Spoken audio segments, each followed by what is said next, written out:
So I'll go. Okay. Okay, we'll get started. Abhishek, if it's okay when I'm doing the introduction, if you could just let Classical Art Society know, and maybe someone can post it on Facebook.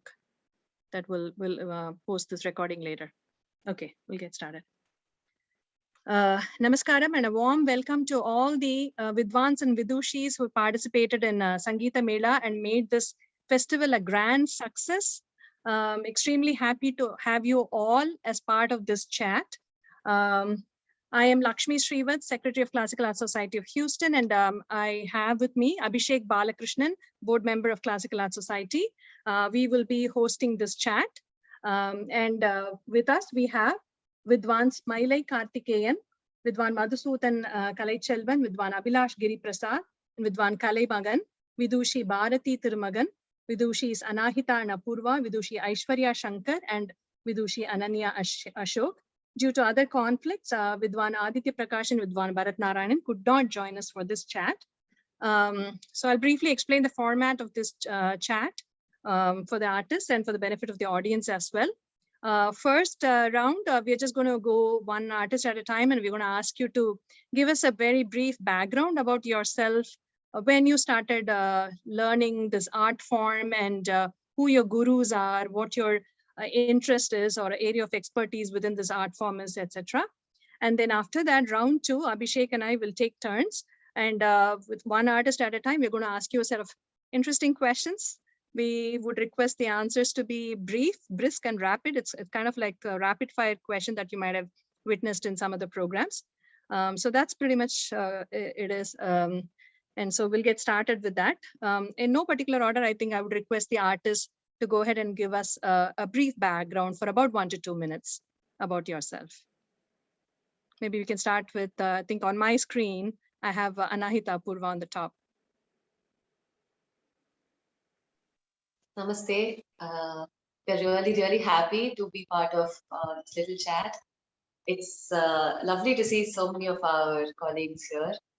And namaskarams to everyone who are watching this. Myself and my sister Apurva, we began learning from our paternal grandmother, Srimati Shanti Jayaraman. I was about 3 when I started learning from her, and it was a very organic process. And it was just another thing that we did at playtime. And my sister would just keep listening to me sing and practice. And she kind of joined in suddenly as a surprise package one of these days. And I think that's how our journey with music started. And over the years, we had the immense blessing to learn from some of the greatest stalwarts like Satalapati Balasubramanian Mama, Kalpakam Swaminathan Mami, for many specific compositions of different composers, and Alapi Venkateshan sir for a scholarship. And now we've been under Sangeet Samrajya Ravina Sri and Ravikiran sir for about a decade now. And it's been a very blessed journey so far for us. And yeah, that's about it. Thank you. Apurva, do you want to add anything? I think she covered pretty much everything. Okay, sounds good. Thank you. Vidwan Mailai Karthikeyan, நீங்க சொல்லுங்க உங்களை பத்தி. நமஸ்காரம் எல்லாருக்கும். என்னோட குரு first அப்பா தான், S மோகன் ராஜ்ன்ட்டு மயிலாப்பூர்ல இருக்காங்க. அப்புறம் மயிலை ராஜேந்திரன் சார்ன்ட்டு அவங்கள்ட்டையும் கொஞ்ச நாள் கற்றுக்கிட்டேன். அப்புறம் சென்னையில் அடியார் மியூசிக் காலேஜில் ஒரு 3 இயர்ஸ் கோர்ஸ் டிப்ளமா முடித்தேன். அங்கே வேசார்பாடி கோதண்டராமன் சார் அவங்க எடுத்துகிட்டு இருந்தாங்க, அங்கேயும் படித்தேன். அப்புறம் நான் ஸ்டார்ட் பண்ணது 8 வயசில் ஸ்டார்ட் பண்ணேன். அப்புறம் ஒரு 3-4 வருஷம் ப்ராக்டிஸ் பண்ணிட்டு அதுக்கப்புறம் இப்போது கச்சேரி வாசிட்டு இருக்கேன். தேங்க்யூ. ரொம்ப சந்தோஷம், ரொம்ப சந்தோஷம். வித்வான் Madhusudan Kalaiselvan. Vanakkam, and it's a pleasure being a part of this Sangeeta Mela. And yeah, I'm an architect basically, and I'm more into conservation, and I specialize in temple conservation. Currently, I'm serving in the government panel for the state government of Tamil Nadu and conserving the temples that comes under the TN state government.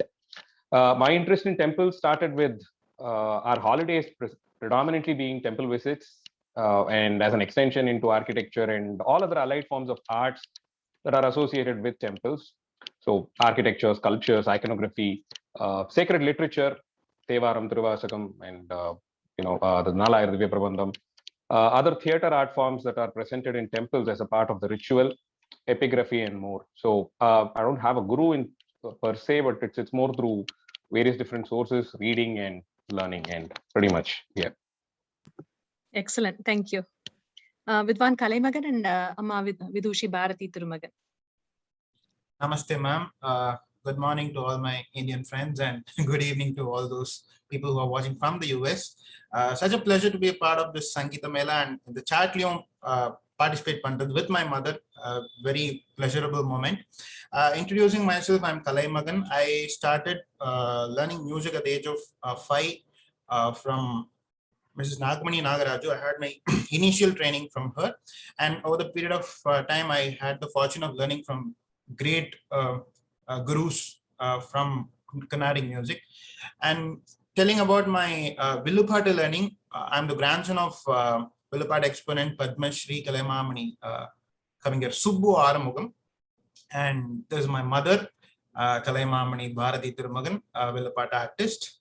Villupatla enoda learning vandu obviously from my grandfather and from my mother, and I hold a master degree in music from the University of Madras, and I was a gold medalist in it. And I'm also a research scholar in MPhil research scholar, and presently working as a music faculty in Kalakshetra Foundation. Excellent. Thank you very much. Thank you. We'll go on to Vidushi Aishwarya Shankar. Namaste, namaskaram to all. Really happy to be part of this chat along with my other colleagues here. And it was really an enjoyable journey throughout the Sangeeta Mela series, I guess.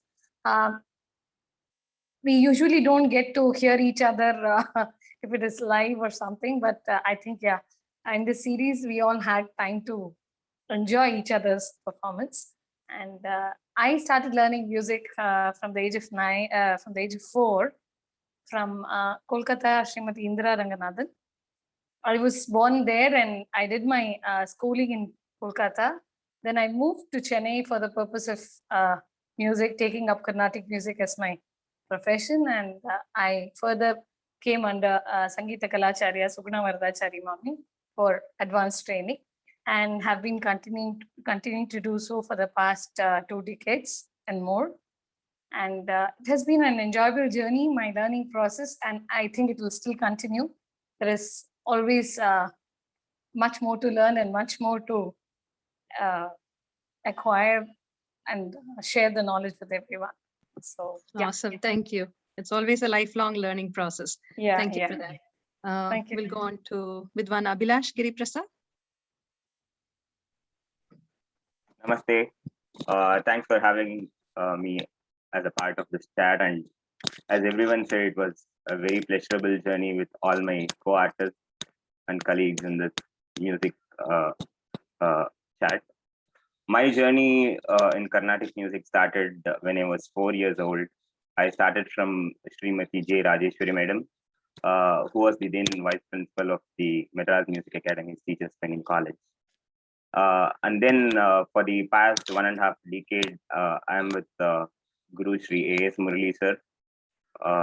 And also my repertoire of Carnatic songs, Ragam Tanam Pallavis, Dasara Padas, it was all expanded by many artists, including Sri Mushnam Sri Rajarao sir, Alapi Venkatesh Mama, and many of them. And it's a pleasurable journey altogether, and it goes on.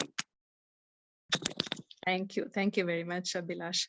And artist of today's concert, Vidushi Ananya Ashok. Good morning, good evening, everyone. Pleasure to be here. I'll try to keep this short. My musical journey has kind of been all over the place. I was initiated informally to music by my father, who is a composer and musician himself, Sri Ashok Subramaniam. I've been exposed to music pretty much my whole life. I always kind of grew up listening to mostly Carnatic, but also various genres of music. But when it comes to rigorous learning, I actually began with the Veena at 12 years old. And I still learn to this day from Vidwan Shri Srikanchari in the Bay Area. I started learning vocal music.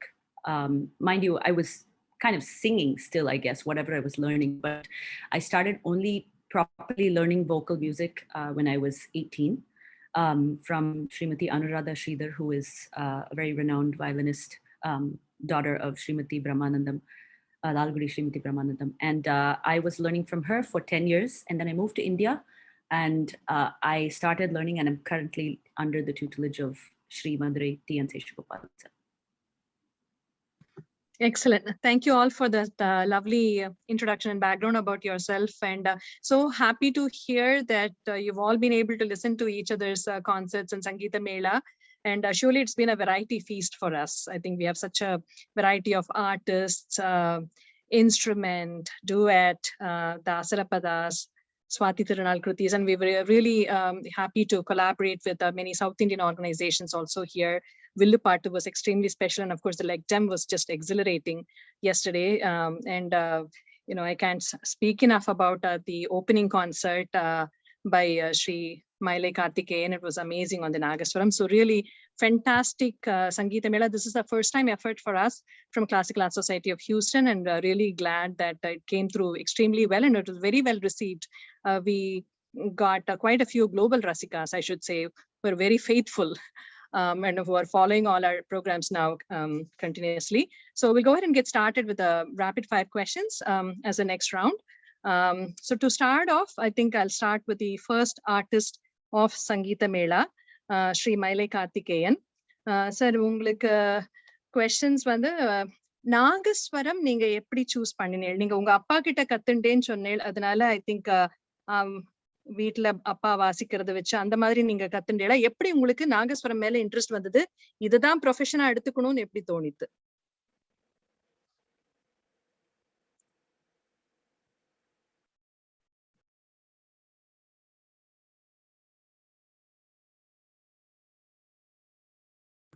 மியூட்ல இருக்கேன், unmute பண்ணிட்டு.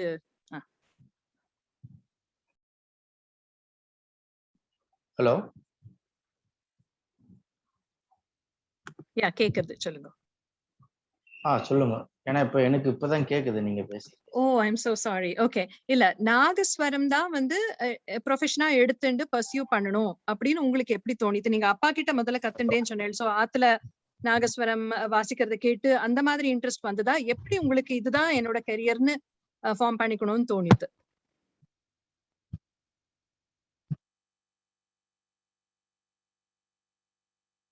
கேக்குதா? கேக்குறது. Hello, கேக்குறது, நீங்க சொல்லலாம். நானா கேக்குறது? நாங்க பேசுறது உங்களுக்கு கேக்குறதா? சொல்லுங்க, நானா கேக்குறது. ஹலோ,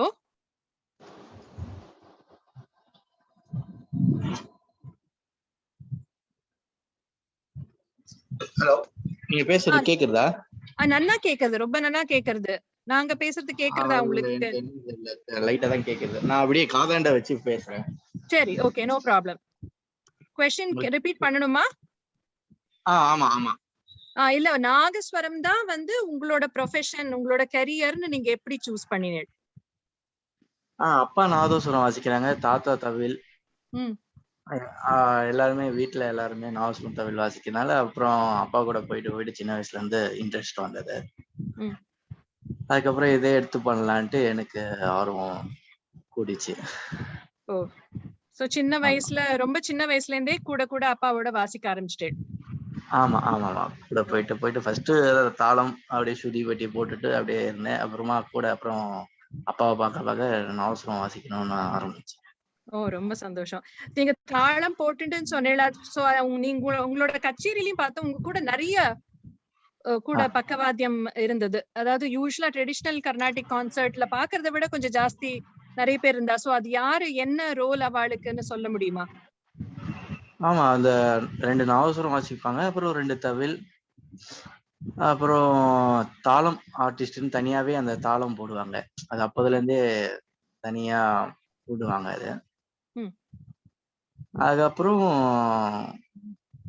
சுதிபெட்டிக்குன்ற ஒருத்தவங்க இருப்பாங்க. அந்த சுதிபெட்டி தள்ளுற சுதிபெட்டி. அதுக்கப்புறம் தான் இந்த எலக்ட்ரானிக் வந்தனால சரி எலக்ட்ரானிக்ல போடுவாங்க. I see. And ட்ரெடிஷனலா எப்பவுமே 2 ரெட்ட நாதஸ்வரம் தானா? ஆமா, ட்ரெடிஷனலா அது இருந்தாலும் கொஞ்சம் நல்லா இன்னும் இதுவா இருக்கும். ஓ சரி. ஒத்துன்னு சொல்லி ஆமா. கேள்விப்பட்டிருக்கேன். அது அது அது ஒத்துனா அது ஸ்ருதி தான் அது. அந்த காலத்துல இருந்தது. இப்போ அது மறைஞ்சிடுது. சரி. அது ஓ சரி. ஒத்துன்றது அது ஒரே ஸ்ருதி தான். அது அப்படியே கன்டினியூட்டியா வரும் அப்படியே. அது வந்து ஸ்ருதி பாக்ஸ்ல இருந்து வருதா இல்ல நாதஸ்வரமா வருதா? அது நாதஸ்வரம் மாதிரி அது ஒலது. ஓகே சரி. நாதஸ்வரம் மாதிரி இருக்கும். ஆனா ஓல்ஸ் இருக்காது. ஓ அது ஒரே ஸ்ருதியா தான் வரும். ஒரே ஸ்ருதி தான். அந்த அது எப்படி கேட்கணும், அது ஒரு பாரியா கேட்கும். ஓ புரியுது. ஓகே சரி, ரொம்ப சந்தோஷம். அதுல இருந்து ஒரே ஸ்ருதி வரும். ஆமா. ஓகே. அப்புறம் உங்களுக்கு வந்து உங்களை ரொம்ப இன்ஃப்ளூயன்ஸ் பண்ணின அந்த பழங்காலத்து ஒரு ஆர்டிஸ்ட், நாகஸ்வரம் வித்வானோ இல்ல வோக்கலிஸ்டோ யாரா இருந்தாலும் உங்களுக்கு ரொம்ப பிடிச்சது, உங்களோட மியூசிக்க ரொம்ப இன்ஃப்ளூயன்ஸ் பண்ண ஒரு ஆர்டிஸ்ட் யாரு? ஒரு டிஎன் ராஜரத்னம் பிள்ளையா. அதான் உங்க தோடி அவ்வளவு பிரமாதமா இருந்ததா? ஐயோ அப்படின்னு இல்லை. ரொம்ப சந்தோஷம். சோ அதான் அடுத்த கொஸ்டின் அதுதான் இருந்தது எனக்கு. உங்களுக்கு ஏதாவது நாகஸ்வரம்க்குன்னு வசதியான ஒரு ராகமோ இல்ல ஒரு காம்போசிஷன்னா என்ன சொல்லுவேன்? எனக்கு கேக்குறீங்களா? ஆமா. எனக்கு அதாவது என்ன பிடிக்கும்னு கேக்குறீங்க? என்ன ராகமோ தெரியும்? இல்ல அப்படி இல்ல, நாகஸ்வரம்ல வாசிக்கிறதுக்குன்னுட்டு ரொம்ப ஏதாவது 1-2 ராகம் இது வாசிச்சா ரொம்ப எடுப்பா தெரியும் அந்த மாதிரி ஏதாவது இருக்கா? இல்ல அதுக்கு ஆமா, நீங்க சொன்னீங்களே இப்போ அந்த தோடி, அதே வந்து ரொம்ப இதுவா இருக்கும். ஏன்னா அவரு தோடினாலே அவரு ராஜரத்னம் பிள்ளை ஐயா அவங்கதான் ஞாபகம் வரும் எங்க எல்லாருக்குமே. அது அந்த நாதஸ்வரத்துக்கு வந்து அந்த தோடின்ற ராகம் கொஞ்சம் இன்னும் நல்லா இதுவா இருக்கும். ஓ எக்ஸலன்ட். உங்களுக்கு பிடிச்சது எது? உங்களுக்கும் தோடிதானா இல்ல உங்களுக்கு வேற ஏதாவது ராகமோ இல்ல ஏதாவது ஒரு காம்போசிஷன் நீங்க அடிக்கடி வாசிக்கிறீங்க? சகானா ராகம் பிடிக்கும். ஓ எக்ஸலன்ட். ரொம்ப சந்தோஷம். ஆன்சர்ஸ் எல்லாம் ரொம்ப எக்ஸலென்ட்டா இருந்தது. Thank you. I'll pass it on to Abhishek. Thank you very much. So the next artist is Vidwan Abhilash Kiriprasad. And so for the rapid fire questions that I'll be asking you, first you talked about Dasara Padas. So could you explain how these Dasara Padas are different from other compositions? Dasara Padas, if you look at the evolution of Dasara Padas, they are not into the Carnatic music arena. So they were sung with devotion, in temples, and it was more of a devotional kind of a thing. But the main artist who took up Dasara Padas into mainstream kacheris was Vidushi M.L. Vasantakumari, I should say. But the main tunesman being Sri T.K. Govindarao sir. Before that, Dasara Padas were confined to Madhva mutts and temples, and it was sung in bhajans, and that was the total gambit of Dasara Pada exposure. But then when it came to the concert scenario, and when few Dasara Padas like Paro Krishnaya, Jagadodharana, these are all popularized by famous artists, then people started listening to more Kannada compositions. Thank you. Is there a favorite composer of yours among Dasara Pada composers? I mean, there is no particular composer I would point out to, because Dasara Padas mainly consist of compositions of Ashtadasas, the 8 dasars. But the important dasar being Purandaradasar, he is highly regarded as the Sangeeta Pitamaha. So he has composed about 475,000 songs. That's what they say. But out of which only 25,000 is available to us. So I don't have a particular favorite composer as such, but as and when I delve into these compositions, many of them become my favorite. Thank you. So you are a professional touring artist. I know you've traveled lots for concerts. Can you share one comment or interaction with a Rasika or Rasikas that you remember that stood out for you? I interact with most of my Rasikas after every concert. So one such interaction wouldn't be like very much possible to recollect. But all my Rasikas have been very dear to me. One such, nothing special, I should say, but maybe hanging out on a pizza party after the concert, something like that. Thank you. And sorry to put you on the spot, but can you sing 2 lines of your favorite Virutam? Virutam as in Uga Boga, that's what we call it in Dasar Padatingi. So, okay, I don't have my Shruti box ready here, but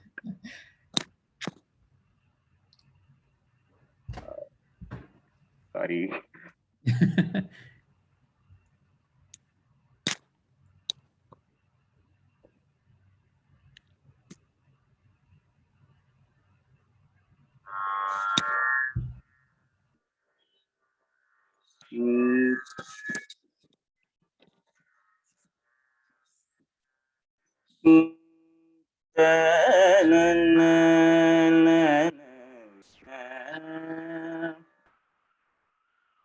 ಹಾಡಿದರೆ ಎನ್ನೊಡೆಯನ ಹಾಡುವೆ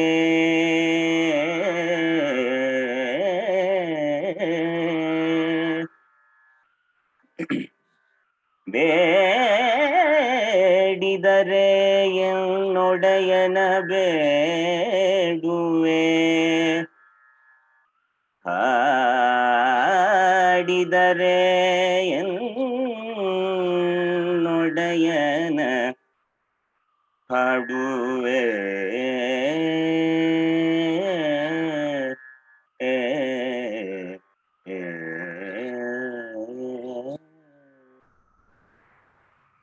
Wonderful. It was very short, but just Cute. because you put me on spot, I had to do it. It was exactly the question, and cue applause as well. So,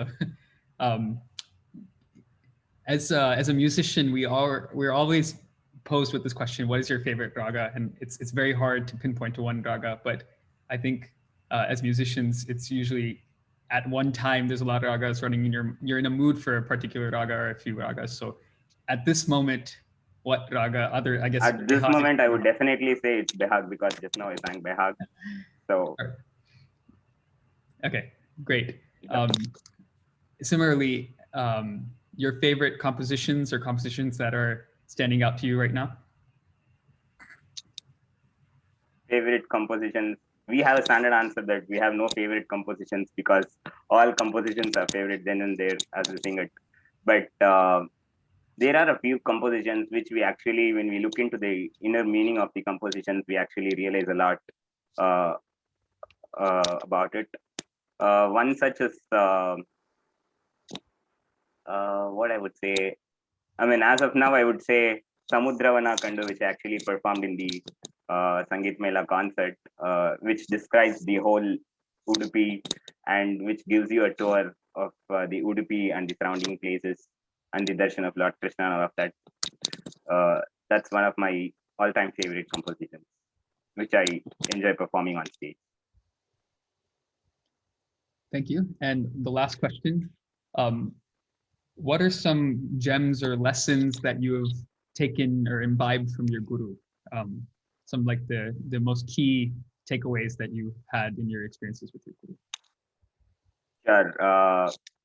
The learning from my guru has been like very vast, and the key lessons which I take from him is definitely number one is his sense of discipline when it comes to music.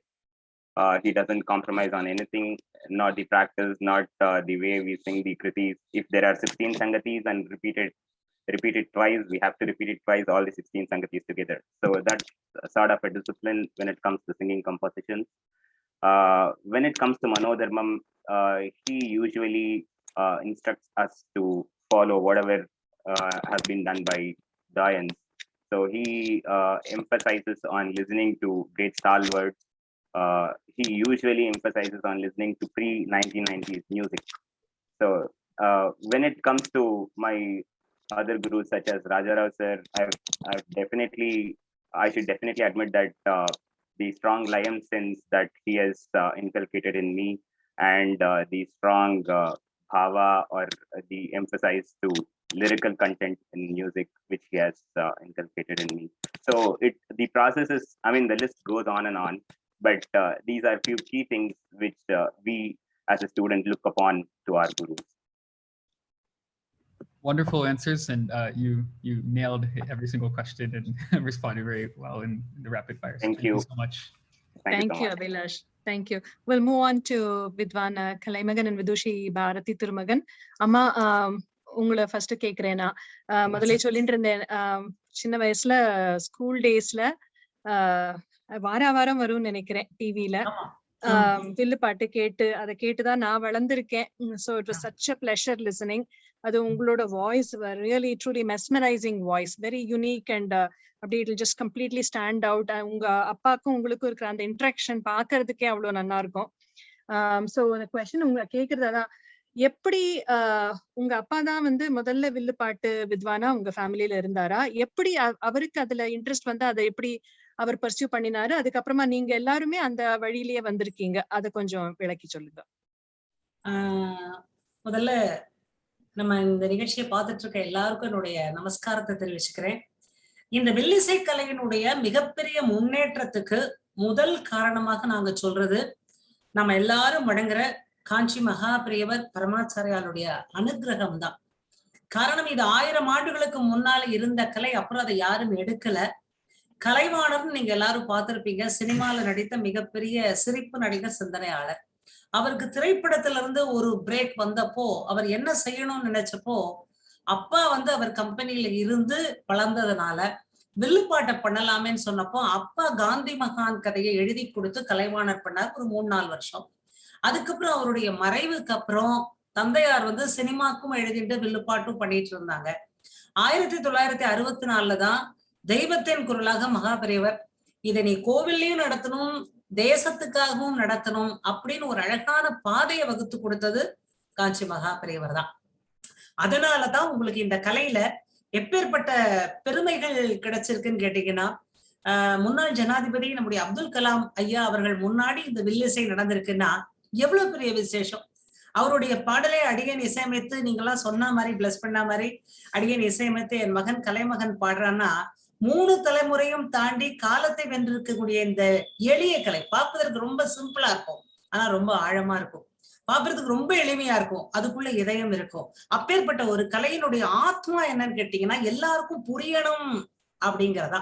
இப்ப அம்மா சொன்னீங்க இல்லையா, அந்த interaction, உங்க 2 பேருக்குள்ள interaction தான் இன்னைக்கும் எனக்கு சக்சஸா போறதுக்கு காரணம் என்ன, அப்பாவிடமிருந்து நான் அதிகம் கற்றேன். அதாவது எப்பவுமே மேடையில இருப்போம், எப்போதான் வீட்டுல இருப்போம்.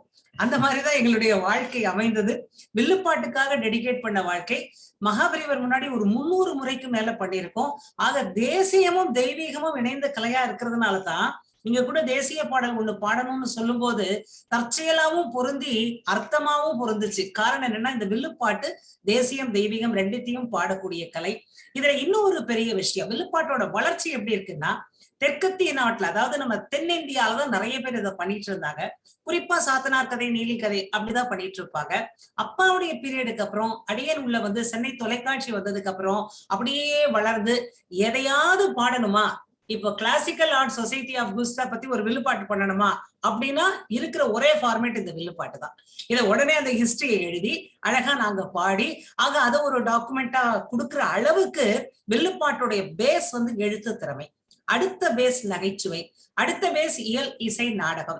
பொதுவா இயல் தெரிஞ்சவா பேச போயிடுவாங்க, இசை தெரிஞ்சவங்க இப்படி பாட அழகா வந்துடுவாங்க, நடிகை தெரிஞ்சவங்க நாடகத்துக்கு போயிடுவாங்க, 3 தெரிஞ்சவங்க தான் இதுக்குள்ள உட்கார முடியும். அப்படி ஒரு அற்புதமான கலை, சிரிக்க வைக்கும் கலை, சிந்திக்க வைக்கும் கலை. அதனாலதான் எல்லா பெரியவர்களும் ரசிக்கக்கூடிய ஒரு அற்புதமான கலையில தமிழ் கடவுள் முருகன் சரியான ஆடி கிருத்திகை அன்னைக்கு உங்களுடைய அமைப்புல இந்த வில்லுப்பாட்டை பண்றதுக்கு ஒரு சந்தோஷம். இந்த வில்லுப்பாட்டோட டெவலப்மெண்ட் இப்ப எப்படி இருக்குன்னு கேட்டீங்கன்னா, அப்பா பத்மஸ்ரீ வாங்கும் அளவுக்கு, அதாவது வில்லுப்பாட்டு என்ற ஒரு கேட்டகரியே பத்மஸ்ரீ லிஸ்ட்ல இதுவரைக்கும் இருந்ததா எங்களுக்கு தெரியல. ஆனா அப்பாதான் முதல்ல வாங்கியிருக்காங்கிறது உங்க எல்லாத்தையும் நான் சமர்ப்பிச்சுக்கிறேன். அந்த பெருமையை உங்ககிட்ட சமர்ப்பிச்சுக்கிறேன். இந்த துறையில கஷ்டப்பட்டு வந்தவங்க நாங்க, இஷ்டப்பட்டு வந்தவங்க நாங்க, அதனால எந்த நஷ்டமும் இல்லை. இன்னைக்கும் வெளிநாட்டு மக்களோட பேசிக்கொண்டு அனைத்து வெளிநாடுகளும் இந்த ஒரு வில்லு வைத்துட்டு வில் பவரோட சொல் பவரோட போயிட்டு இருக்கோம்னா அவங்க எல்லாரோட ஆசீர்வாதம் தான். இதை 3வது தலைமுறையா கலைமகனும் கொண்டு வந்து இப்போ ஒரு பெரிய விருட்சம் என்னன்னா எந்த மொழியிலும் வில்லு பாட்டு பாடலாம். இப்போ நம்ம வெளிநாடுகளுக்கு போனா இங்கிலீஷ்ல தான் பண்ண வேண்டியிருக்கு.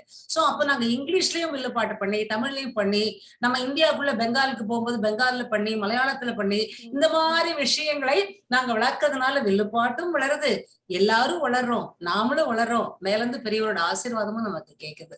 அதனால தொடர்ந்து இந்த நிகழ்ச்சியை உங்க எல்லாருக்கும் பண்ணி கொடுத்ததுல எனக்கு ரொம்ப பெருமை. ரொம்ப சந்தோஷம். ரொம்ப அழகா சொன்னீங்க. அது மகா பெரியவா எடுத்து கொடுத்திருக்கான்னு சில வித்வான்களுக்கு கேள்விப்பட்டிருக்கேன். அவர் எடுத்து கொடுத்த எல்லா வித்வான்களுமே அவ்வளவு ஜோரா அந்த ஃபீல்ட்ல ஜொலிச்சிருக்காங்க. அந்த மாதிரி உங்களோட வில்லு பாட்டும் ரொம்ப நல்லா இருந்துருக்கு. ஆடி கிருத்திகை நீங்க சொன்னது நாங்க பிளான் பண்ணவே இல்லை. அப்படி அன்னைக்குதான் ரியலைஸ் பண்ணினோம் அது வந்து தெய்வ சங்கல்பம் அப்படின்னு தான் சொல்லணும். அடுத்த கேள்வி வந்து வில்லுப்பாட்டோட தனித்தன்மை என்னன்னு கேட்கணும்னு நான் நினைச்சு வச்சுட்டு இருந்தேன். அது நீங்களே அழகா ரொம்ப பியூட்டிஃபுல்லா எக்ஸ்பிளைன் பண்ணிட்டீங்க. நீங்க எல்லா சிட்டிஸ்க்கும் ஆல் ஓவர் த வேர்ல்டு போயிருக்கீங்கன்னு கேள்விப்பட்டிருக்கேன், வில்லுப்பாட்டு பண்ணிருக்கீங்கன்னு. உங்களுக்கு பிடிச்ச தீம்ஸ் என்ன? நீங்க சொன்ன மாதிரி சோசியல் மெசேஜஸ் இல்ல டிவைன் பேஸ்ட் அந்த மாதிரி பண்ணிருக்கீங்க. பட் உங்களுக்கு பிடிச்சது ஒரு 2-3 சொல்லணும்னா எது சொல்லுவீங்க? எனக்கு மகான்களுடைய வரலாற்று வில்லுப்பாட்டுல பாடும்போது எனக்கு அது என்னவோ ஒரு மனசுல ஒரு இன்ஸ்பிரேஷன் இருக்கு. எனக்கு வந்து அப்பா வந்து சொல்லி கொடுத்தது எல்லாமே சமயம் சமயம் சமயம் தான். அந்த சமய கருத்துக்களை எளிமையாக புரியும்படியாக சொல்லும் போது, இப்போ மகாபெரிவாளோட சரித்திரமா இருக்கட்டும், சரி அப்படியே தேசியமா பாத்தீங்கன்னா இப்ப வரப்போற வஉசியினுடைய சரித்திரமா இருக்கட்டும், பாரதியினுடைய சரித்திரமா இருக்கட்டும், எனக்கு வந்து பழைய கதைகளை பாடுவதும் பிடிக்கிறது. சத்தனா நெல்லி அதெல்லாம் பாடிக்கிட்டு இருக்கலாம். இப்ப அப்டேட்டிங்கா என்ன நியூஸ் தேவைப்படுதோ அதை நம்ம சொல்றதுல எனக்கு ஒரு மகிழ்ச்சி இருக்கு. இப்ப இன்னைக்கு பாருங்க, I am having one recording mother feeding, அதாவது பிரஸ்ட் ஃபீடிங்க பத்தி அண்ணா யூனிவர்சிட்டியில ஒரு ரெக்கார்டிங் பண்றேன். ஐஐடி பாம்பேல இருந்து இந்த ப்ராஜெக்ட கொடுத்திருக்காங்க. ஆக மக்களுக்கு உதவும் எதையையும் வில்லுப்பாட்டில் சொல்லலாம் அப்படின்னு சொல்ற விஷயம் எனக்கு பிடிச்சிருக்கு. மகான்கள் சரித்திரம் பிடிச்சிருக்கு, தேசிய தலைவர்கள் சரித்திரம் பிடிச்சிருக்கு.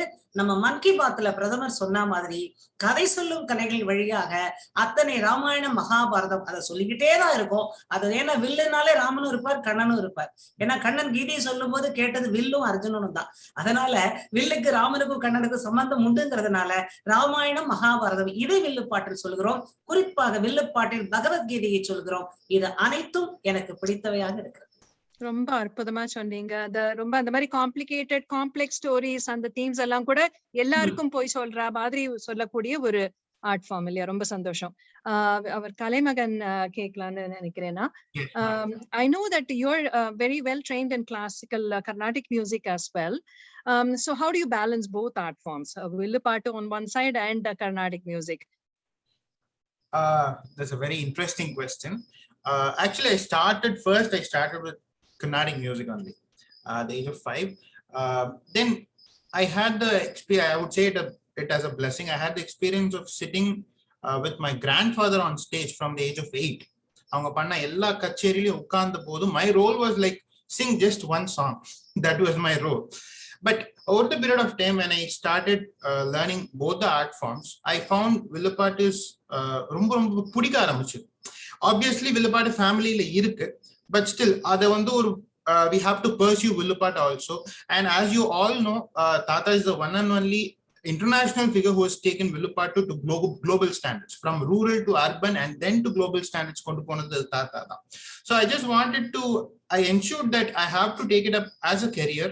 And also இன்றைய உலகத்துல இந்த மாதிரி ஒரு டெக்னிக்கல் வேர்ல்டுல டெக்னாலஜி ஓரியன்டட் ஒரு வேர்ல்ட்ல வில்லுப்பாட்டையும் நம்ம கொண்டு போய் we have to do it அப்படின்றது நான் at one point of time I decided, and with the blessings of Almighty and with the blessings of my tata mother, I think I hope that I'm doing it right now by balancing both Carnatic music, which is my profession, as well as villupattu.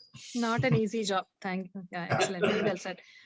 So from Amma we heard that you've traveled across the globe. If you have to name 1 or 2 places as your favorite venues to perform Villupattu, or what that you have performed thus far, what would you say? First to Singapore. I've traveled quite a lot of times to Singapore. Singapore, there is one beautiful theater which is known as Victoria Theatre. As Amma said, we performed Villupattu in English for a completely foreign audience. It was a writers festival, and from the globe, so many people had traveled, and it was a packed hall. And English la perform panadu, that script was around the 20-minute script, and we completely performed the script in English for a foreign audience. And first adudha enak nyabagam vandhathu, and also amma mentioned also English la pandrom sonnaangala. So I just remembered that's that. very interesting. That's very interesting. Yeah, because I know Tamil is also considered one of the national languages of Singapore. Exactly. But still you had to perform in English. That's perform in English because the audience were from different parts of the world. I see. Okay. Yeah, very exactly. Nice. And yeah. Okay. Sure. That's very interesting. And like I asked Vidwan Maile Karthikeyan, even for Villupattu, we have so many multiple Pakavadyams that are quite unique and interesting. So if you could just explain about the Pakavadyams. Exactly. Idhula konjam vandu or research oriented. When I researched about Villupattu, my topic was music in Villupattu. So Carnatic ragas in Villupattu. So abadi paakumbodhu over a period of time there were heavy instruments, like we have heard about Pambai, Urumi. Indha madri heavy folk instruments were used for 100 years ago, 150 years ago in Villupattu. Tape, in music we have tape no instrument. Indha madri heavy instruments used pannumbodhu what happens is, in today's world, in all these acoustics, vaartha adipatrum, vaartha kekadu. அந்த காலத்துல அந்த heavy instruments வச்சிட்டு இருந்ததுக்கு reason என்னன்னா, இந்த மாதிரி கோயில் திருவிழாக்கள்ல it was a crowd புல்லர். அவ்வளோ ஹெவியா இன்ஸ்ட்ருமெண்ட்ஸ் இருந்தாதான் it will be heard, and crowd pull பண்றதுக்கு அந்த மாதிரி ஹெவி இன்ஸ்ட்ருமெண்ட்ஸ் வச்சிருந்தாங்க. In today's world we have packed auditoriums and இதெல்லாம் இருக்கிறதுனால we started using milder instruments like tabla. அது தாத்தா தான் உள்ள கொண்டு வந்ததே. தாத்தாவோட ஸ்கூல்ல வில்லுப்பாட்டுல தான் வந்து தப்லா உள்ள வந்தது. And for Shruti we started using harmonium. Amma is a professional pro level harmonium player. Then I started playing kanjira because since I come from the Carnatic side, வில்லுப்பாட்டுக்கும் பொருந்துற மாதிரி ஒரு instrument is kanjira. So I started playing kanjira in Villupattu, and the most traditional ரொம்ப காலமா வர ஒரு instrument is udukku, damaru. The most important instrument for Villupattu is damaru. So இதெல்லாம் நாங்க இன்னைக்கு use பண்ணிட்டு இருக்கிற instruments. Currently using. Okay. Currently used instruments. Thank you. Very enlightening. Thank you very much for all those details. Abhishek, over to you. Auntie, do you want to continue with C on your? Yeah, sure. If I could go on to Vidwan Madhusudan Kalaichelvan. It was quite interesting, and I think I read about it also that your background is actually as an architect. So how did you get interested in lecture demonstrations on Tamil literature? And I mean, to me, it seems like it's pretty much a self-taught art form for you, or I don't know if you have gurus who have helped you along the way. If you could expand on that. Architecture is a very complex field where you can specialize on any branch that you prefer. I have my own friends who've taken up medical architecture for a specialization after their undergrads and have gone on to become, say, 60-70% doctors themselves. I mean, you'll really have to have a very good knowledge about the kind of field that you're working in. So be it entertainment space or an information technology space, or even a space station for that matter.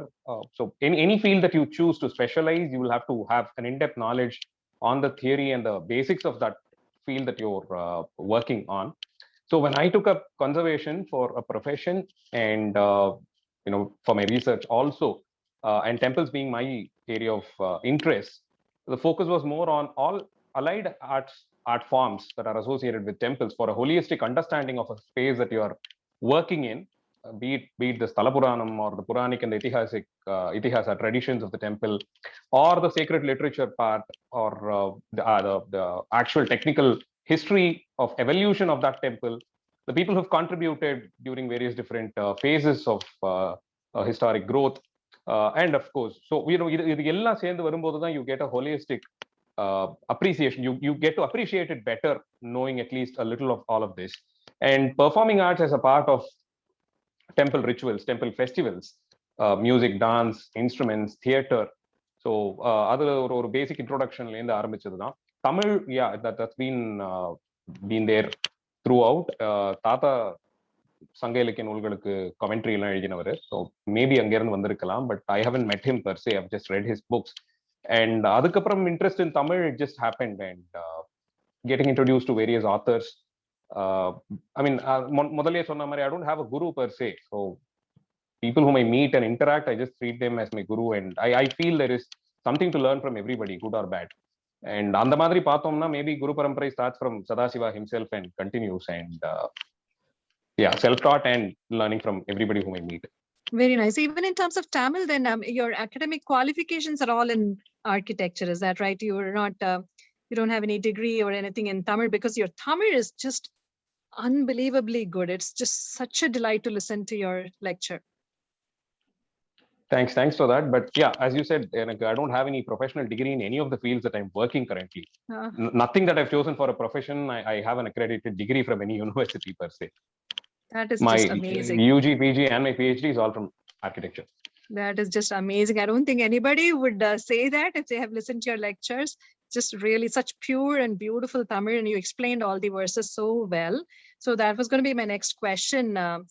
You know, you talk about different kinds of Tamil literature. If what would be your one or two favorite Tamil literature, and if you could maybe recite a verse from one of your favorite literatures. This is pretty much like what you ask the musicians here, the vocalists, or you know, எது என்ன ராகம் பிடிக்கும், என்ன கீர்த்தனை பிடிக்கும்ங்கற மாதிரி தான். There cannot be a standard reply, but since you've asked me, immediately I can think about is Tiruppugal to begin with. That's a milestone in the 2,500 odd years of recorded history in Tamil literature. It's certainly a milestone. I don't think anybody has tried the kind of Sandam that Arunagirinatha Swamigal has tried before him, or certainly we're not going to have anybody in the future. So Tiruppugal is one of my favorites. In fact, I started learning Tiruppugal as a kid, and Tiruppugal கத்துக்கிறதுக்கு ஒரு special feature ஆவே சொல்லுவாங்க. When you start, I mean, you can start training kids when they are 4 or 5 in Tiruppugal. You know, there are very short verses in Tiruppugal which will help the kid learn pronunciation better. Diction will be pretty sharp, and you know, நிறைய புது வார்த்தைகள் கத்துக்கலாம். When you go on to write songs, you know, அப்போ வந்து you need to sit and search the lexicon for words that are apt. So Tiruppugal is my favorite always. Oh, so happy to hear that. I'm a Tiruppugal Anbar myself, and oh, that's I'm very currently nice. learning. So in a variety of Sandam and Layam, it probably would help as well. So that's very nice to know. One thing I really wanted you to share with the audience is, you know, when I approached you to give a lecture on Meenakshi Amma Pillai Tamil, I did so because I listened to your YouTube presentation on Meenakshi Amma Pillai Tamil, and that was in December of 2020. But when I talked to you, you told me how that was recorded, like who called you and at what time period and how you went. If you could just tell us that story. That was just amazing to listen to. So if you could just tell us, everyone, that story.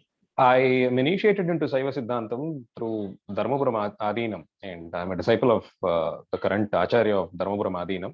And whatever little things that I do, I completely attribute it to him. It's by his grace that things are happening around. So Meenakshi Amma Pillai Tamil is by Sri Kumaragurubara Swamigal, who himself was a disciple of the Dharmapuram Adinam. And he was blessed at Tiruchendur initially, and as a kid. அதுக்கப்புறமா மதுரைக்கு வரார். அங்கதான் மீனாட்சி அம்மன் பிள்ளை தமிழ் பண்றாரு. Per se Meenakshi Amman Pillai Tamil is quite a challenging work. அதெல்லாம் பண்ணிடுறாரு. அப்போ மீனாட்சி அம்மனே நேர்ல வந்து அதை அங்கீகரிக்கிறாங்க. But even after that, what lacks is an anugraham from his guru. So even after getting blessed by Subramanya and Meenakshi Devi themselves, ஒரு ஆச்சாரியன் ஒருத்தர்கிட்ட அவர் he was not blessed by an acharya till then. So from Madurai he travels to Tiruvarur, stays at Tiruvarur and sings in praise of Tyagaraja Swami. அங்கேயும் நிறைய works பண்ணியிருக்காரு. Then he travels to Dharmapuram. Dharmapuram Adinam has this tradition of starting from Madurai, coming over to Tiruvarur, and then being guided to Dharmapuram. Dharmapuram Adinam is what we call as ஞான பண்ணை. அது வந்து வெறும் ஞானிகளுக்கான இடமாவே இருந்திருக்கு. மகா ஞானிகள் தமிழ்லையும் சைவ சித்தாந்தத்திலையும் அங்கிருந்து உருவாகி வந்திருக்காங்க. எல்லாராலையும் அதுக்குள்ள போயிடக்கூட முடிய மாட்டேங்குது. அது ஒரு தனி அனுகிரகமா தான் இருந்துட்டு இருக்கு. ஆனா ஞானம்ங்கிற ஒரு விஷயம் தமிழகத்துல தருமபுரம் ஆதீனத்திலேருந்து ஊற்றெடுத்தார் போல வேற எங்கேயும் வந்ததாகவே சொல்ல முடியாது. அவ்வளவு சிறப்பு தருமபுரம் ஆதீனத்துக்கு உண்டு. குமரகுருவர் சுவாமிகள் அந்த மாதிரி பல திருத்தலங்களுக்கும் போயிட்டு கடைசியா தருமபுரம் ஆதீனத்துக்கு வராரு. அப்போ அங்க ஆச்சாரியராக எழுந்தருளி இருந்த குருமகா சன்னிதானங்களை பார்க்க வரும்பொழுது மேல் துண்டெல்லாம் போட்டுட்டு தான் உள்ள வராரு. வந்தபொழுது நமஸ்காரமும் பண்ணாமலே எதிர்க்க உட்கார்ந்துடுறாரு. பேச ஆரம்பிச்சு 2 நிமிஷத்துக்கு அப்புறமா எழுந்து நின்று மேல போட்டிருந்த அங்கவஸ்திரத்தை இடுப்புல கட்டிக்கிட்டு நமஸ்காரம் பண்ணி அவர்கிட்டயே ஞான தீட்சை வாங்கிக்கிறார். அண்ட் அது வரைக்கும் சுவாமி அம்பாள்லாம் தரிசனமே கொடுத்திருந்தா கூட ஒரு குருவினுடைய அனுகிரகம் இல்லாமல் அவருடைய அளவு அந்த அளவிலேயே இருந்தது. தருமபுரம் ஆதீன குருமகா சன்னிதானங்கள் மூலமாக அருளப்பட்டு அப்புறமா தில்லைக்கு போறாரு. சிதம்பரத்துல சிவகாமி அம்மனுடைய தரிசனம் கிடைக்குது. அங்கிருந்து தான் காசிக்கு போறாரு. தமிழகத்தினுடைய சைவ சித்தாந்த மரபை காசியில கொண்டு போய் ஸ்தாபிச்சது குமரகுருவர் சுவாமிகள். குமாரசுவாமி மடம்னு அங்க ஆரம்பிச்சது, காசி மடம்னு ஆரம்பிச்சது. காசி ராஜா அங்கிருந்த மற்ற மதத்தவர்களை வென்றது. இஸ்லாமிய அரசர்களோடு அவங்களுடைய சபையில இருந்த புலவர்கள்ட்ட வாதம் பண்ணி ஜெயித்ததுன்னு அவர் உள்ள சபைக்குள்ள நுழைஞ்ச போது ஒரு சிங்கத்து மேல உட்கார்ந்துட்டு வந்த மாதிரி காட்சி தந்தாராம். The reason why the portrait of Kumaraguruvara is always depicts him seated on a lion. So இவ்வளவு அனுகிரகமும் அவருக்கு தருமபுரம் ஆதீனத்தினுடைய ஆச்சாரியர்கள் மூலமாக கிடைச்சதாக சொல்லுவாங்க.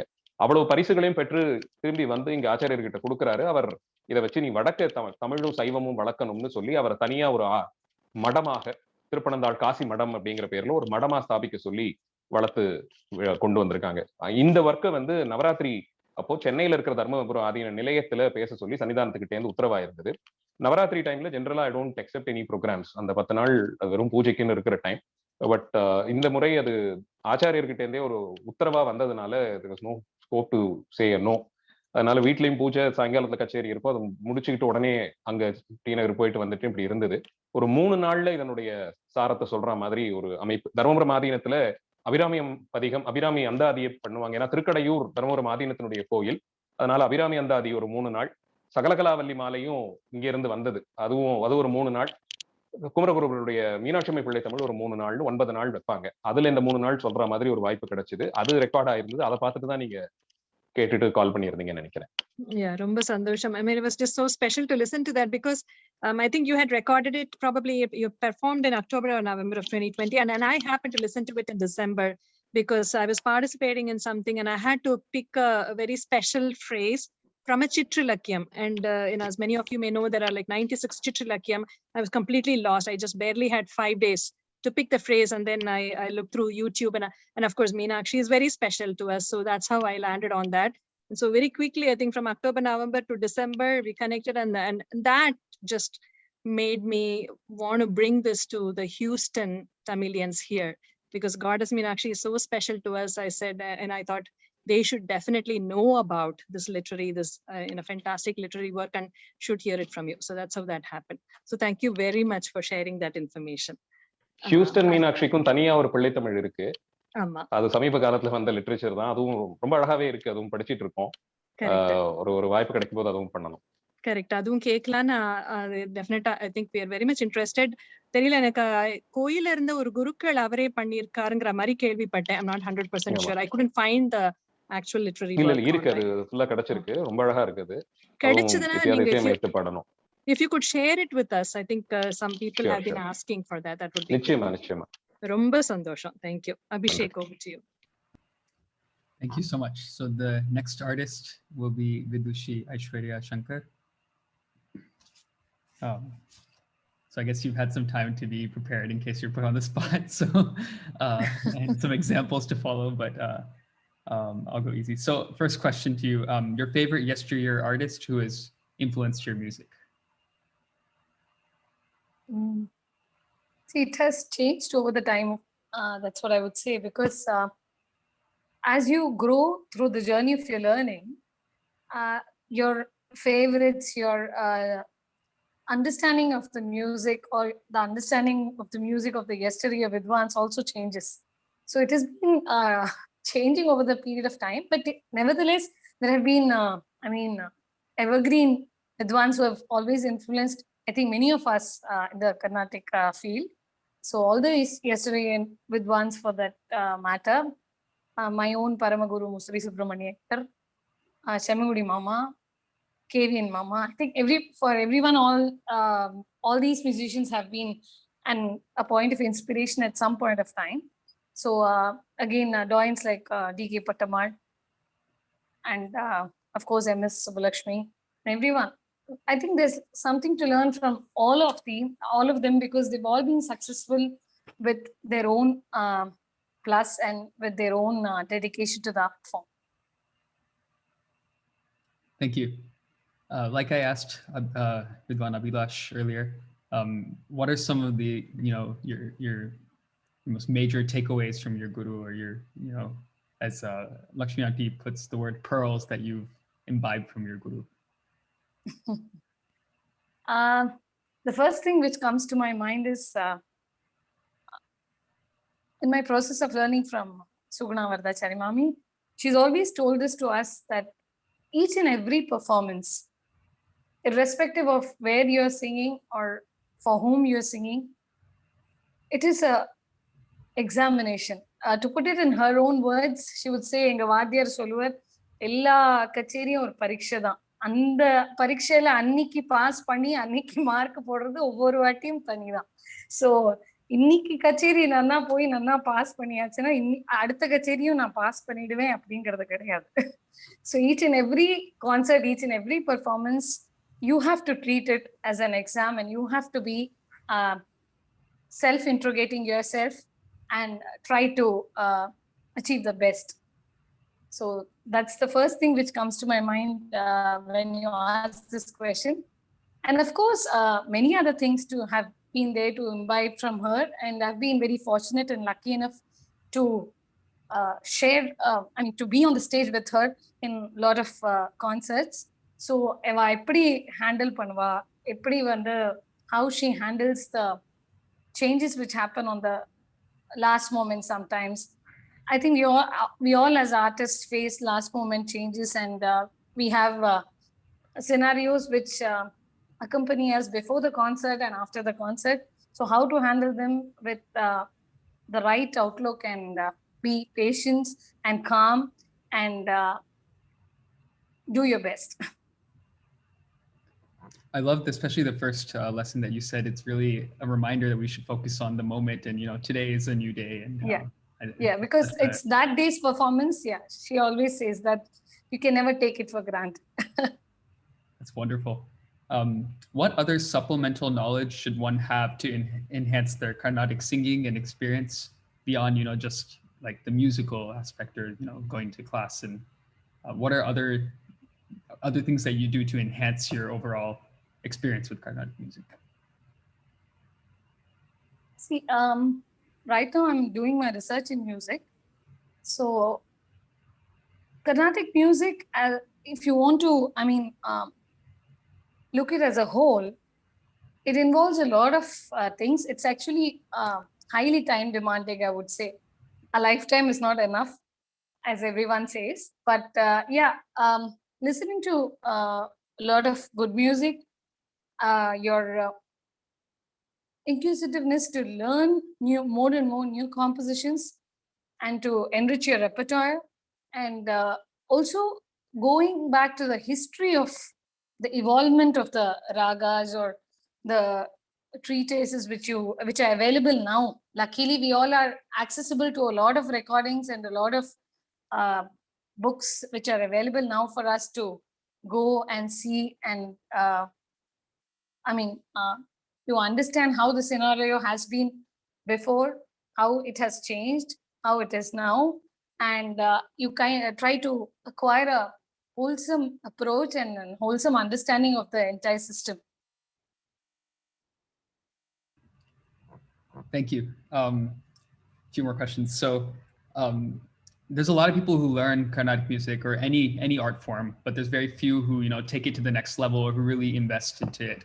And what I feel is that for someone to, we all have these avenues that we learn our art forms, and we have access to culture and all the tools, but it's that spark, it's that one moment that happens in someone's childhood or in their journey that really transforms them into, okay, this is something that I love and I need to, for everyone, it's different. It might be a concert that you went to, or you just happened to have a conversation with the right person at the right time. I want to know if you had a spark, or, that, if there was a moment like that in your childhood or in your training that really pushed you to take Carnatic music to the level that you've achieved today? So I actually decided quite early that I wanted to take up Carnatic music, and my decision never changed so far. So it was in my school days, I think I took up and I made my mind that I want to become a Carnatic musician. More than that, I want to learn Carnatic music as far as possible and make myself quite adept in it, because I developed that love with the art form and passion for it.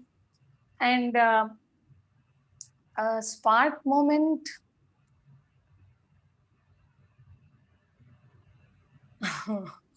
There have been many. It's very difficult to say one.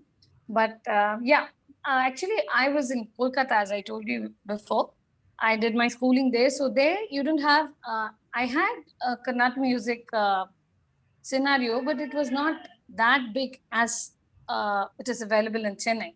So when I used to perform there, or when I used to go to concerts, when the Vidwans from Chennai would come there and perform, so I would always aspire to looking at them and how they have been successful in becoming what they are. So in the process, what happened was suddenly I happened to attend a competition when I was there in Kolkata. From there, I happened to attend a competition in Tiruchi RR Sabha, Rasikaranjana Sabha. That was my first exposure of myself coming to the southern side for the sake of Carnatic music. Before that, I've come for a couple of performances or something like that. But as a competition, I came for that. And when I came from Kolkata to Tiruchi, I never expected that I would be somewhere around the people who have been pursuing staying here. So I happened to suddenly come, and my dad came to know about the competition and said, why don't you give it a try?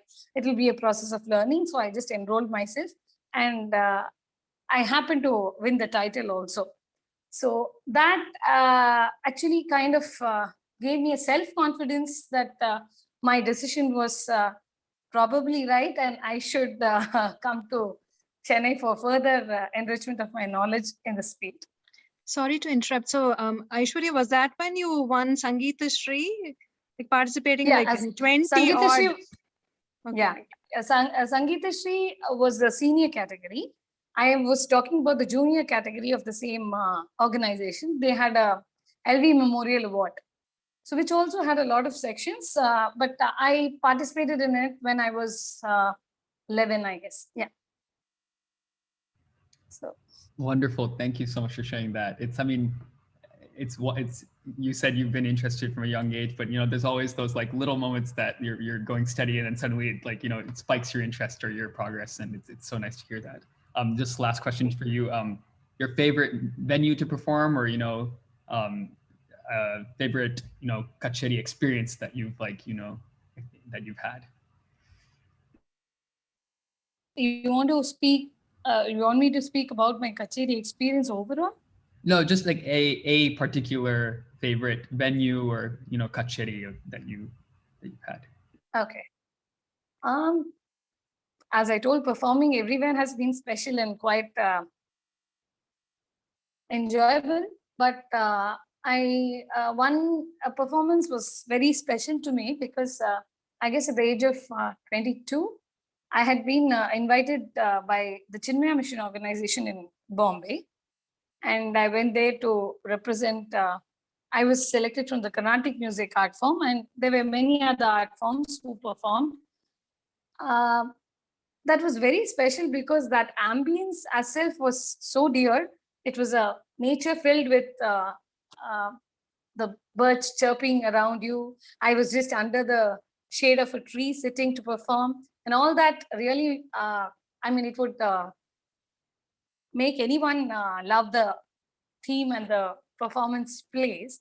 But even more special was I never expected that because it happened to be my birthday on that day, my performance day. And I never expected that the person who had organized would really go through my bio and all and try to make a note of it.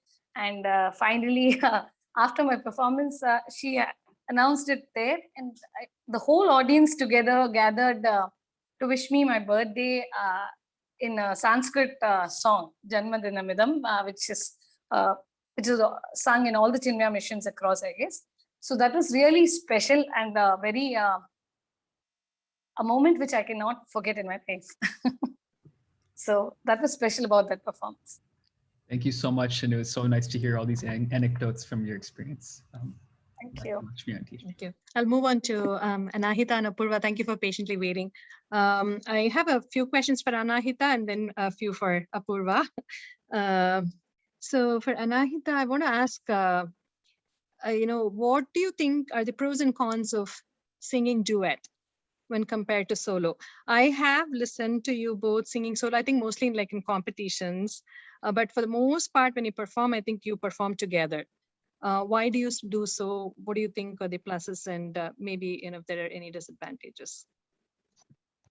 It is a very definitely different experience because we've both had an experience of performing solos as well. In fact, like I mentioned, when we were introducing our journey into this wonderful art form, that's how we started out. And just with time, we started doing it together. So I think it was almost like it was meant to be. And I think the best part of it is we both bond over this, over music. And I think more than having what we come across as this very sisterly playthings, with dolls and with the chokku samanu solluva Tamil, we used to play a lot around with ragas and identifying talams, and we are very few years apart, so I think it helped us bond together as people also. It's wonderful always being on stage with my sister. I wouldn't call it a disadvantage, but there's always a challenge in two minds coming together to do anything. So we find that even in any kind of corporate setup, we find that in anything in that we take up, when two people come together for something like even cooking, then there is always going to be a difference of opinion. And but we take it up as a challenge. We take it up as a positive influence in our music. So if she has something to add on which is different from what I say, then we kind of come together to a middle point. I think it's also helped us in life totally about conflict resolution. We've learned so much of life lessons through our music and our journey together. That is so nice because, when we actually watch the concert, it just seems so seamless. So, I mean, I don't know if you do some degree of planning, like I'll do this alapna, you do this alapna. Sometimes you split the alapnas. So does it just happen on the spot, or is it a combination of planning ahead as well as some on the spot changes? Is it just like one look at your sister and saying, you don't sing this, this is my turn? I don't know how you do it. It is definitely a combination. I mean, we have to have some amount of planning because then it's not fair to the audience, because we may all be lost. And because the system is so vast and there's so much scope for Manodharmam always, and then we have to kind of rein in our, maybe I would want to do a longer Neraval round and she would want to do the next, she would want to start off with the next speed or Kalpanaswaram. So we have to kind of have that, same mental wavelength. But I would say we have some amount of planning, like generally overall, but we take it up on stage because then there is so much fun happening. The energy is amazing. And we also have to watch out for how the audience is reacting to what we are doing. So I think it's definitely a combination of both. A little bit of planning and a lot of on the spot.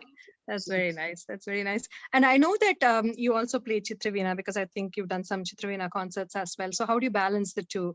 Because I know instruments definitely take up in a lot of practice as well. How do you divide up your time between the two? Yes, so when we were very young, our gurus always insisted in learning another instrument. So I in fact started with the veena. My grandmother, Shanti Jairam, Shanti Jairam is a beautiful Vaidika as well. And she started teaching me the veena to complement my vocal learning. But when I came under Ravi Kiran sir, then he just one fine day just gave me the Teflon, the white colored material. You play the instrument, Chitraveena with, and then he just gave it to me with an instrument saying you play. And that's how my journey at Chitraveena started, because the right hand technique is the same. And I've seen sir play so much. I was able to grasp a little bit from what he was playing. And he was also gracious enough to have some classes for me. It started more as complementing my vocal journey, and so did Apurva's violin lessons. But we continue to practice that to help us understand the gamakams. The world that learning an instrument opens up in terms of our music and understanding is immense.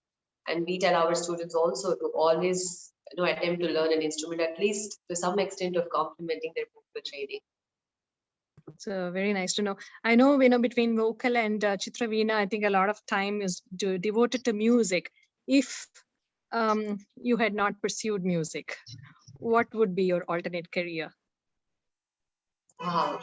I honestly, I don't know if you thought I know about it. sound cliche, but we do not know world without our music.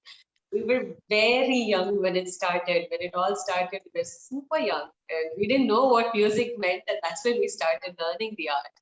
So honestly, it's very hard to imagine a life. I don't want to imagine a life without Carnatic music in it.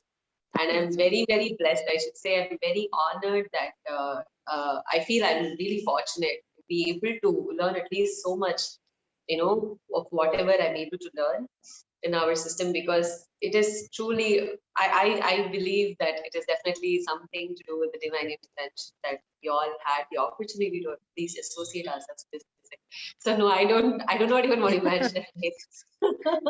That's very nice to know. That's very nice to know. But Apurva, so if I know you were so completely into Carnatic music, but do you both listen to other genres of music? If so, what might be another genre that you're attracted to or you like listening to?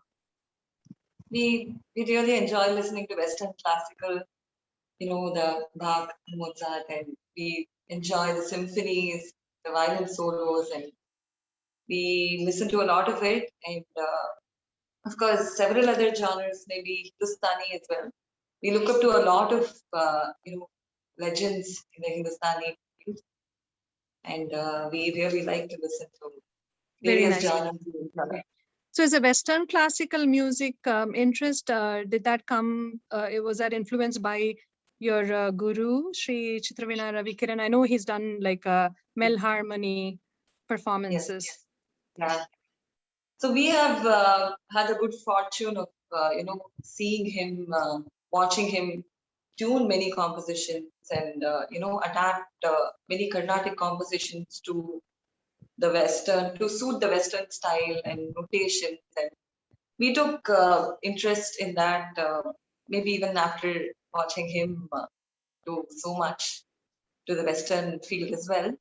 And yes, like you rightly pointed out, Mel Harmony is what, influenced us also drew us into Western.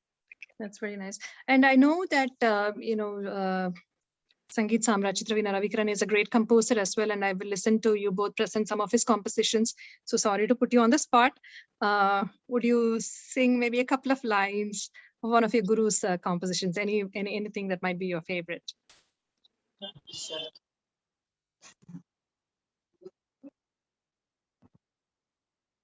Because today Abhilash set the tone with Behag, and like he said, when you listen to a ragam, it just it's like a worm in your head, and a nice worm. So I think right now we are in Behag zone. So I think we will do a small portion from a Kriti in Tamil, Varai Parivodu of Ravikiran sir.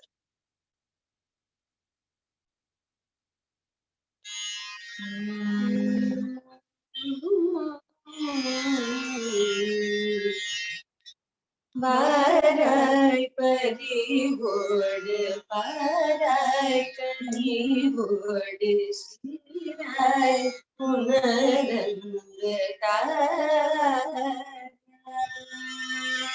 Varai parivodu, varai kanivodu, sirai punarandakarai.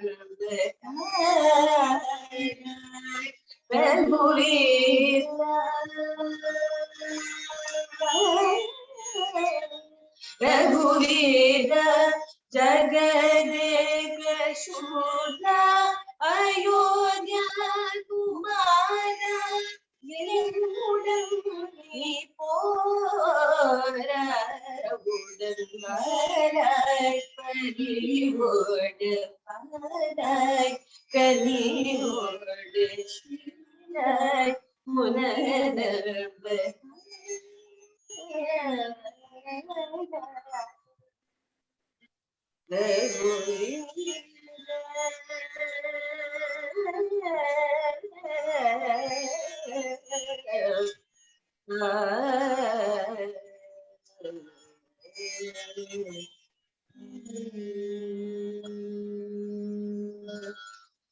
So beautiful. Thank you so much. Behag is one of my favorite ragas too. Like you said, that worm has been in my head for the past few days. My daughter, as some of you may know, learns Carnatic, and she had learned the composition Muruganin Marupeyar Alagu. So that keeps ringing in my head. In the interest of time, we'll move on to Vidushi Ananya Ashok. Abhishek will ask. Thank you, Ananya, for waiting so patiently. So just a couple questions for you.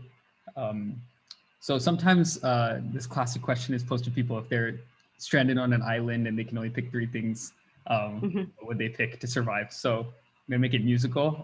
If you could only pick 3 concerts that you could listen to from now on repeat, which would they be and why?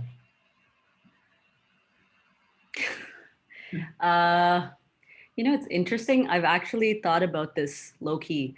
What would I have on an island if I could have anything? Concert wise, I don't know. I think first I would need a device to listen to concerts, right? So just the concerts. That's a really tough question. Yeah, I know that's a really tough question. I would want probably to listen to you said 3 concerts. 3 concerts. Okay. I would want to listen to one concert of each of my gurus, definitely. One concert of my Veena teacher, Sri Srikanchari. I would want to listen to I would want to have one concert of Sri T.N. Seshagopalan sir. And definitely one concert of my Parama Gurus, Sri Lalgudi G. Jayaraman and Srimati Brahmanandam Mami. 3 concerts. Perfect variety, and I think you got everything you need right there. So yeah. Wonderful. Tough question. Great answer. Can you talk about your experience? We just heard from some artists who have balanced instrument and vocal. So I'd like to hear a little bit about your experience learning the Veena and how that influences your singing, if it does, and vice versa. Yeah, so as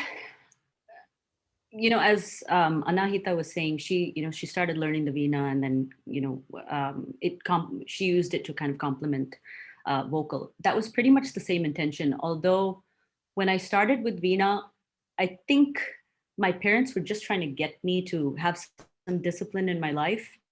I always loved music, but I lacked the discipline that was required, that the rigor that's required to pursue this art form seriously. And so when I started with the Veena, it was really kind of just to make me go in that direction. And so when I started learning the Veena, I used to sing along with whatever I was learning on the Veena, even though I wasn't really formally learning vocal.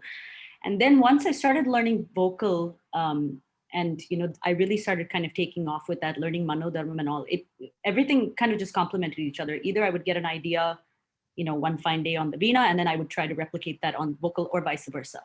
So I think one of the benefits of learning an instrument while you're also learning vocal is that, honestly, ideas can come from anywhere at any given point in time. And you just kind of have that advantage always. So that's how it's kind of always complemented. And it's been a great journey for me. That's wonderful. I think you're a unique artist in that from what I know, you spent a lot of your time in the USA. You even said that you learned a lot in the Bay Area. Mm-hmm.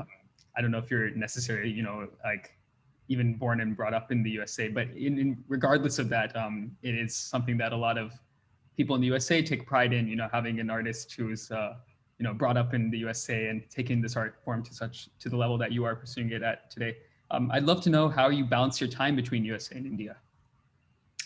As of now, I'm in the US. And unfortunately, Pre-COVID. because of, pre-COVID, So I was living in India actually before I got married in 2017. And so before I got married, I was actually full-time in India. I actually had no intention of coming back. But then once I got married, there was kind of this decision I was faced with, either I had to stay in India and pursue this art form kind of on my own, because my parents, have no intention of moving back to India. And, there comes a time in your life when you start thinking about, okay, I have my career, that's also important, but I also want to consider my family and, where I want to spend most of my time with. And I definitely was a little worried when I moved back to the US, because India is really the hub of Carnatic music. You want to immerse yourself in the music, that's where you go, because you're just going to be surrounded by all these great artists. You're going to be listening to your peers 24/7. You have the opportunities to do so, and it's just literally, within walking distance. But then, I don't know, because of, you can call it karma or whatever, right? All of this happened and everything just went online.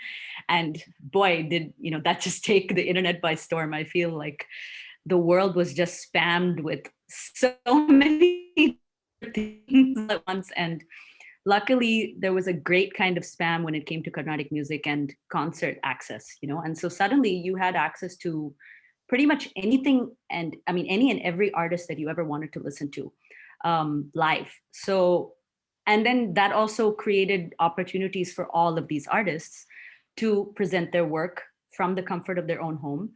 And honestly, I feel that's also changing the nature of our work today, because I'm sure all the artists can speak for this, which is that, a lot of opportunities are starting to evolve virtually, right?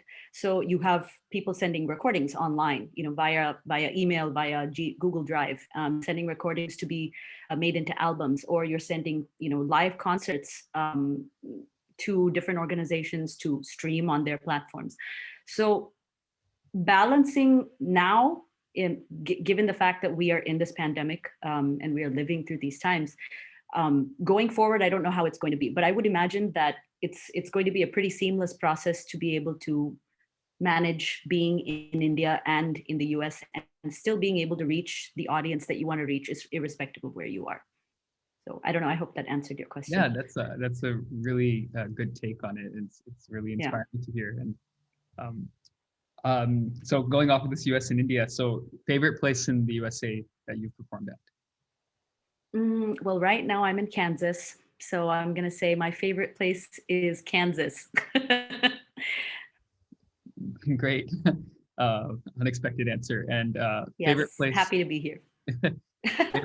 favorite place in India that you performed at? Too many. I think that's actually a really tough question, because I've enjoyed every single experience performing in every part of India. Wherever I've gotten a chance to perform, I've really loved performing there.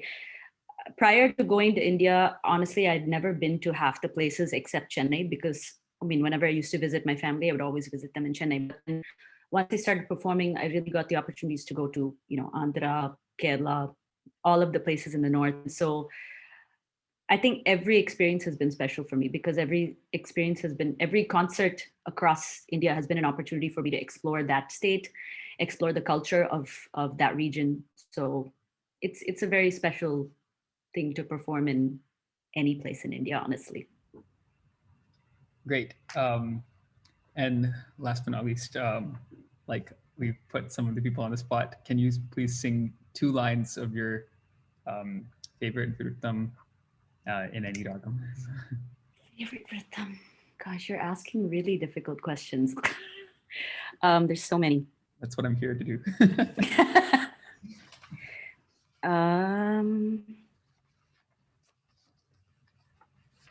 Or song too. It does, or even just alapana or anything. That's a tough question too. It's just because there's so many things swirling in my mind. Where do I even begin? No wrong answer. So.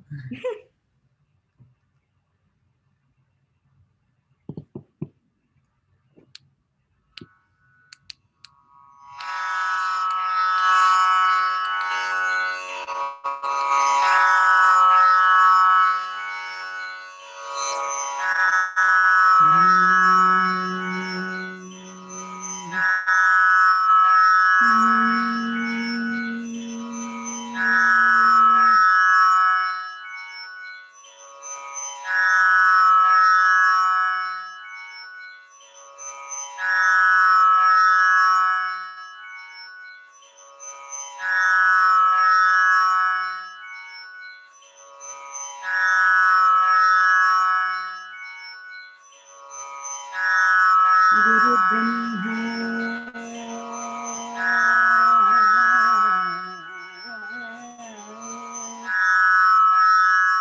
Guru Brahma Guru Vishnu Guru Deva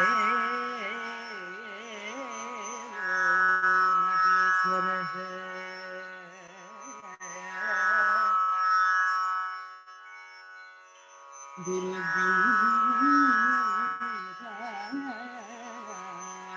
Guru Vishnu Guru Deva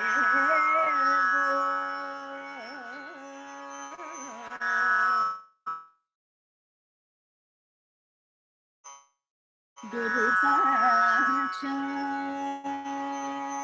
Parabrahma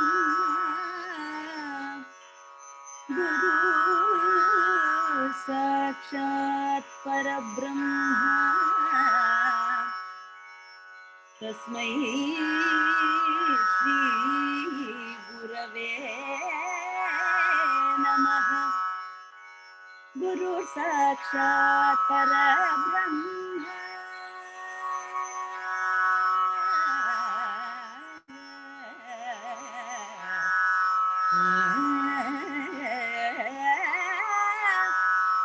Guru Sakshat Parabrahma Tasmai Shri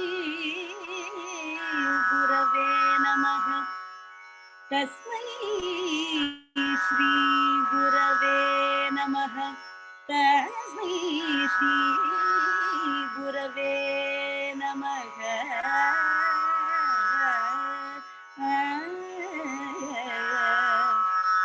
Tasmai Shri Gurave